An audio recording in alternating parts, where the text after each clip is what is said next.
Hey friends, Samantha Farley here. Welcome back to my channel. Today I want to talk about autoimmune diseases and what happens when you get one autoimmune disease and how there's a higher chance for you to get more autoimmune diseases. So let's get started. So I want to tell you all a little bit about my story. And if you've watched my videos over the past year and a half, you probably already know most of it, but I thought it'd be a good chance to recap kind of my story and my scenario with autoimmune diseases.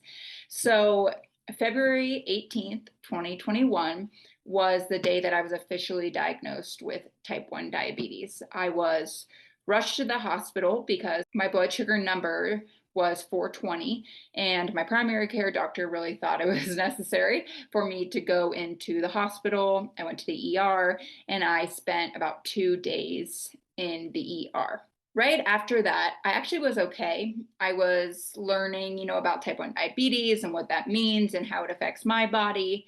And then nothing really happened other than that until about 3 months ago. It was in June, is really when I started getting other symptoms. It was a really weird scenario. I was fine, and one day I started getting these weird symptoms. The first symptom I had was like my head was itchy, and I started getting, some leg pain, and it was a weird type of leg pain. It was like nerve pain. So when I would move a leg or move an arm, like a shooting nerve pain would come and then it disappeared. But it hurt really bad. And then I started getting rashes all over my body, mostly in my legs, and it would come out in the sun and it would get really, really bad and be really, really itchy. So this all started to happen in June and it really peaked in July. And that's when I was in the most pain that I was in over the summer with this issue.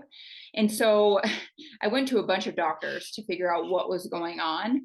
And basically we came to the conclusion that it's probably celiac.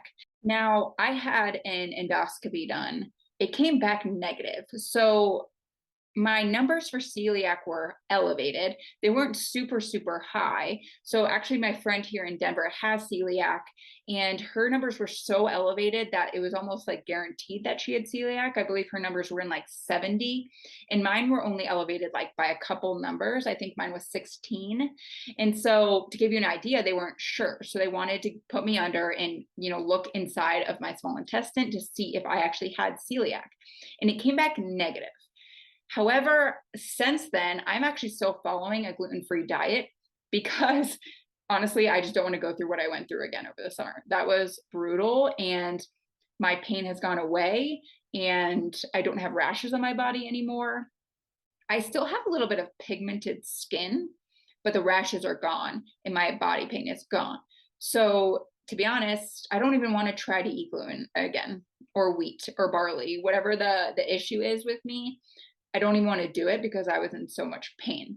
But it's interesting because celiac disease is an autoimmune disease and it's actually highly connected with type 1 diabetes. And because of this, my gastro actually is convinced I do have celiac, and maybe for some reason it just didn't show up in my small intestine. Like maybe I was just starting to get it, or whatever the case is, she thinks I have it, and she still says do not eat anything with gluten or wheat or barley. So I'm sticking with that diet. But now those pains have gone away. So the pains, the rashes, that's all gone away. Now it's October and I'm starting to have other symptoms.